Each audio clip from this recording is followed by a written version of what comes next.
Good morning. In last class we have discussed about types of constructor. तो types of constructor में हमने पढ़ा था डिफॉल्ट कंस्ट्रक्टर और no argument constructor. Default constructor means if you do not define any constructor then Java compiler automatically define a default constructor, ठीक है। और no argument constructor means a constructor that does not have any parameters is called no argument constructor, ठीक है। तो उसके बारे में example भी हम डिस्कस कर चुके हैं। आज हम पढ़ेंगे parameterised constructor, one of the most important concept in constructor, ठीक है। तो ये पढ़ेंगे आज हम पैरामीटराइज्ड कंस्ट्रक्टर। तो देखो पैरामीटराइज्ड कंस्ट्रक्टर क्या होता है। A constructor that accepts one और more parameters is called parameterised constructor, ठीक है। तो एक कंस्ट्रक्टर जो एक या एक से ज़्यादा पैरामीटर को एक्सेप्ट करे उसी कंस्ट्रक्टर को क्या कहते हैं, पैरामीटराइज्ड कंस्ट्रक्टर कहते हैं, ठीक है। एक कंस्ट्रक्टर दैट एक्सेप्ट्स वन और more parameters is called parameterised constructor. Next point देखो, it is used to initialise the object. देखो कंस्ट्रक्टर का मेन काम क्या होता है, इनिशियलाइज करना ऑब्जेक्ट का, ठीक है, to perform initialisation of an object, ठीक है। तो it is use to initialise the object with specific values at the time of object creation, ठीक है। तो ये क्या करता है भी, इनिशियलाइज करता है ऑब्जेक्ट को विथ स्पेसिफिक वैल्यू, कोई निश्चित वैल्यू के साथ क्या करता है, ऑब्जेक्ट को इनिशियलाइज करता है eight the time of object creation. जब ऑब्जेक्ट क्रिएट करते हो तब ये कंस्ट्रक्टर क्या करता है, इनिशियलाइज करता है ऑब्जेक्ट को स्पेसिफिक वैल्यू के साथ, ठीक है, कोई निश्चित वैल्यू के साथ ऑब्जेक्ट को क्या करता है, इनिशियलाइज करता है जब ऑब्जेक्ट क्रिएट होता है, ठीक है। तो आई थिंक ये दोनों पॉइंट आपको क्लियर होंगे। अब देखते हैं इसका एक एग्जाम्पल। देखो सबसे पहले मैंने क्लास बनाई है कार नाम की, कार नाम की क्लास बनाई है, फिर उसके बाद कार का कर्ली ब्रेसेस यहाँ पे स्टार्ट किया है। अब यहाँ पे मैंने दो वेरिएबल लिए, एक तो स्ट्रिंग टाइप का मॉडल वेरिएबल लिया है और एक इंटीजर टाइप का ईयर वेरिएबल लिया है, ठीक है। तो ये दोनों वेरिएबल किस टाइप के होते हैं, इंस्टेंस वेरिएबल होते हैं। ये होते हैं इंस्टेंस वेरिएबल, इंस्टेंस वेरिएबल। फिर उसके बाद मैं क्या कर रहा हूँ, एक कंस्ट्रक्टर बना रहा हूँ। तो कंस्ट्रक्टर क्या होता है, same name as the class name and it does not have any return type, ठीक है। तो कार जो क्लास का नाम था वही मैंने यहाँ पे मेंशन किया है। फिर उसके बाद मैं यहाँ पे दो पैरामीटर ले रहा हूँ, एक तो स्ट्रिंग टाइप का पैरामीटर ले रहा हूँ और एक इंटीजर टाइप का पैरामीटर ले रहा हूँ, क्योंकि जो पैरामीटराइज्ड कंस्ट्रक्टर होता है उसके अंदर हमें एक या एक से अधिक क्या हो सकते हैं, पैरामीटर हो सकते हैं, ठीक है। फिर उसके बाद मैंने कार का कर्ली ब्रेसेस यहाँ पे स्टार्ट किया, this dot model equal to model ये लिखा है। फिर नेक्स्ट लाइन में this dot year equal to year, और यहाँ पे कर्ली ब्रेसेस कंस्ट्रक्टर का बंद कर दिया। तो ये जो कंस्ट्रक्टर है वो कौन सा है, पैरामीटराइज्ड कंस्ट्रक्टर है। ये कंस्ट्रक्टर कौन सा है, पैरामीटराइज्ड कंस्ट्रक्टर, पैरामीटराइज्ड कंस्ट्रक्टर।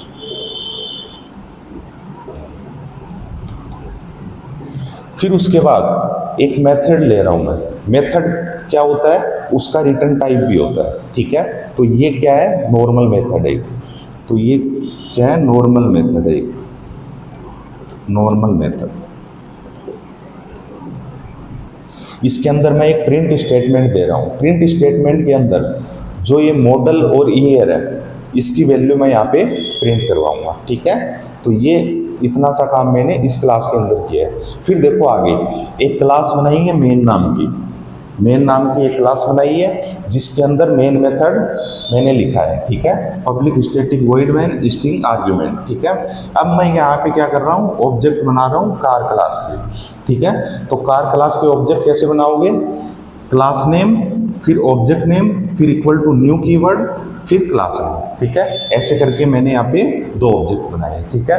तो अब देखो यहाँ पे हो क्या रहा है, देखो जैसे ही आपने ऑब्जेक्ट बनाया car C1 equal to new, new keyword क्या करता है, ऑब्जेक्ट क्रिएट करता है। तो C1 रेफरेंस वेरिएबल है और एक ऑब्जेक्ट क्रिएट हो गया, ठीक है। कहने का मतलब C1 जो ऑब्जेक्ट है उसको मेमोरी एलोकेट हो गई, ठीक है। और फिर उसके बाद जो ये इंस्टेंस वेरिएबल है मॉडल और ईयर, इंस्टेंस वेरिएबल कौन कौन से हैं, मॉडल और ईयर, JVM इनको क्या करती है, डिफॉल्ट वैल्यू प्रोवाइड करती है। तो मॉडल किस टाइप का है, स्ट्रिंग टाइप का, तो इसको डिफॉल्ट वैल्यू क्या होगी, नल।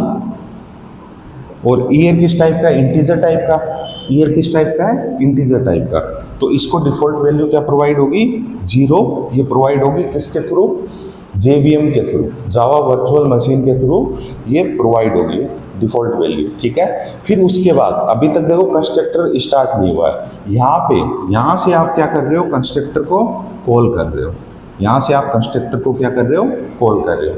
तो कार यहाँ पे जाएगा, ये कंस्ट्रक्टर है, ठीक है। अब इसके अंदर दो पैरामीटर आप पास कर रहे हो, दो वैल्यू आप क्या कर रहे हो, पास कर रहे हो। तो ये जो मारुति है, ये मारुति तो किस में आ जाएगी, मॉडल के अंदर, मॉडल के अंदर क्या आ जाएगी, मारुति। और नेक्स्ट ईयर के अंदर क्या हो जाएगा, 2020 किसके अंदर आ जाएगा, ईयर के अंदर, ठीक है। फिर उसके बाद क्या हो रहा है, देखो this dot model equal to, this क्या करता है, रेफर करता है करंट ऑब्जेक्ट को। तो करंट ऑब्जेक्ट क्या है यहाँ पे, C1। तो C1 का जो मॉडल है, C1 का मॉडल है, उसके अंदर क्या वैल्यू आ जाए, ये मारुति वाली। तो यहाँ पे मॉडल के अंदर क्या है, मारुति वैल्यू है, वो किसके अंदर आ जाए, करंट ऑब्जेक्ट का जो वेरिएबल है उसके अंदर आ जाए। तो यहाँ पे मॉडल के अंदर क्या आ जाएगी, वैल्यू मारुति यहाँ पे वैल्यू आ जाएगी, ठीक है। फिर उसके बाद जो ईयर के अंदर था 2020 वो यहाँ पे है, और दिस डॉट ईयर का मतलब क्या हुआ कि जो करंट ऑब्जेक्ट है, करंट ऑब्जेक्ट क्या है, C1 का जो ईयर है उसके अंदर वैल्यू क्या आ जाए, 2020 आ जाए। तो यहाँ पे वैल्यू क्या आ जाएगी, 2020 आ जाएगी, ठीक है। फिर उसके बाद ये काम हो गया। फिर उसके बाद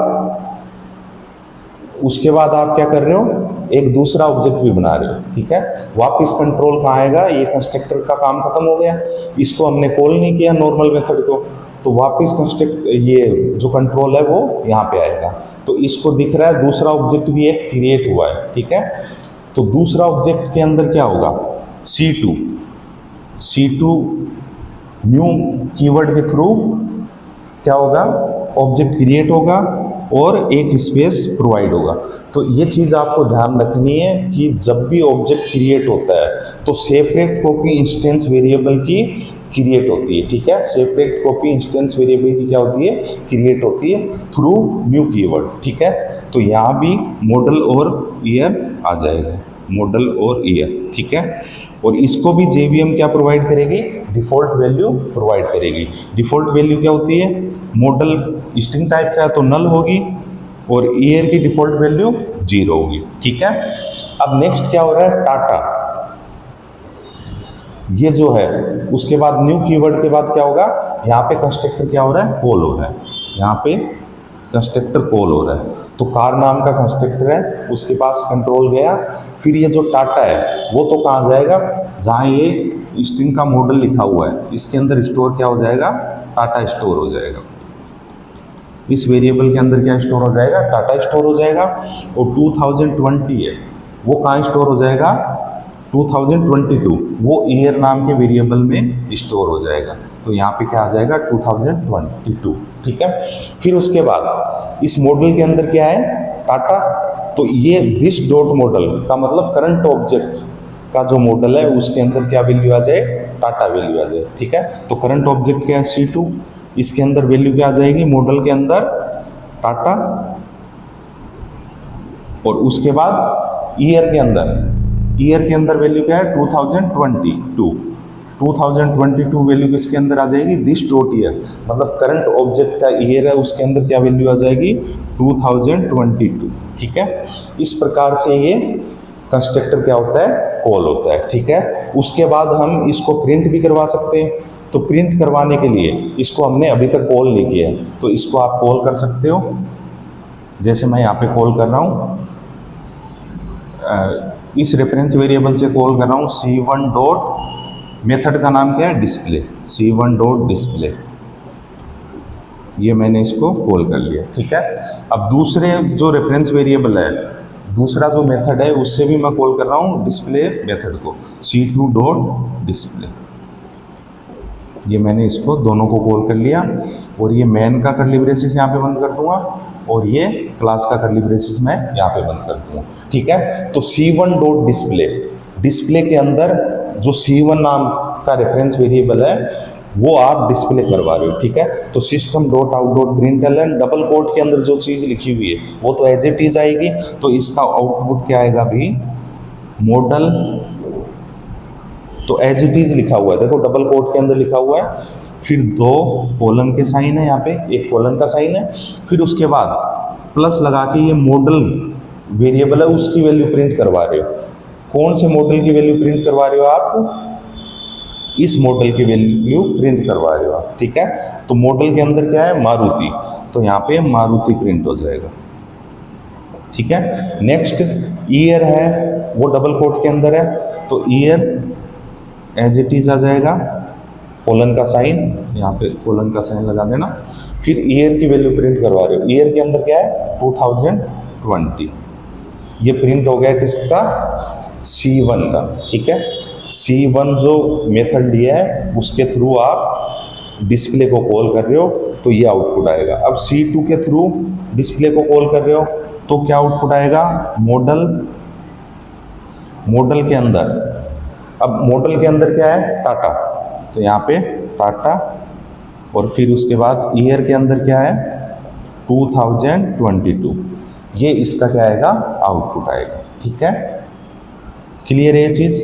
तो कहने का मतलब जितनी बार भी ऑब्जेक्ट कॉल होगा, इंस्टेंस ये कंस्ट्रक्टर है, उतनी बार ही क्या होगा, कॉल होगा। ठीक है, जितनी बार ऑब्जेक्ट क्रिएट होगा उतनी बार ही कंस्ट्रक्टर क्या होगा, कॉल होगा, और जो इंस्टेंस वेरिएबल है उतनी बार ही उनको सेपरेट कॉपी प्रोवाइड होगी, मतलब सेपरेट स्पेस प्रोवाइड होगा। ठीक है, तो ये इसका क्या आएगा, आउटपुट आएगा।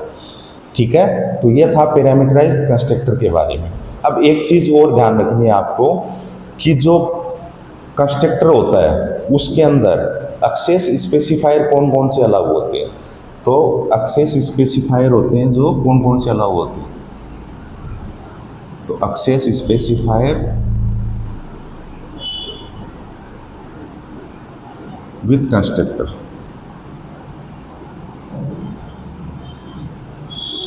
चार ही एक्सेस स्पेसिफायर अलाउ होते हैं कंस्ट्रक्टर के अंदर। पहला तो होता है पब्लिक, दूसरा डिफॉल्ट, और फिर उसके बाद प्रोटेक्टेड, प्रोटेक्टेड और प्राइवेट। ये चार ही एक्सेस स्पेसिफायर क्या होते हैं, कंस्ट्रक्टर के साथ अलाउ होते हैं। ठीक है, तो जो पब्लिक होता है, पब्लिक को तो आप कहीं भी एक्सेस कर सकते हो विद इन द पैकेज और आउटसाइड द पैकेज। ठीक है, और डिफॉल्ट होता है, डिफॉल्ट क्या होता है कि जब कोई एक्सेस स्पेसिफायर आप नहीं लगाते हो, जैसे ये कार है, ये कंस्ट्रक्टर है, इसके पहले मैंने कोई एक्सेस स्पेसिफायर नहीं लगाया, तो ये किस टाइप का है, डिफॉल्ट टाइप का। तो जो डिफॉल्ट एक्सेस स्पेसिफायर होता है उसको आप विद इन द पैकेज ही एक्सेस कर सकते हो, और जो प्रोटेक्टेड होता है, प्रोटेक्टेड को विद इन द पैकेज कर सकते हो, और outside the package child class में कर सकते हो। ठीक है, और प्राइवेट को कहाँ एक्सेस कर सकते हो आप, सिर्फ विद इन द क्लास कर सकते हो। ठीक है, अगर इसके अलावा कोई भी एक्सेस स्पेसिफायर लगाते हो आप, जैसे फाइनल, स्टैटिक, सिंक्रोनाइज्ड, ये कोई भी एक्सेस स्पेसिफायर लगाते हो तो कंपाइलर क्या करेगा, एरर शो करेगा। ठीक है, तो ये चीज़ भी आपको ध्यान रखनी है। ठीक है, तो कंस्ट्रक्टर के बारे में, टाइप्स ऑफ कंस्ट्रक्टर हमने तीनों टाइप्स पढ़ लिए, तो आज के लिए इतना ही, बाकी हम नेक्स्ट वीडियो में डिस्कस करेंगे। Thank you.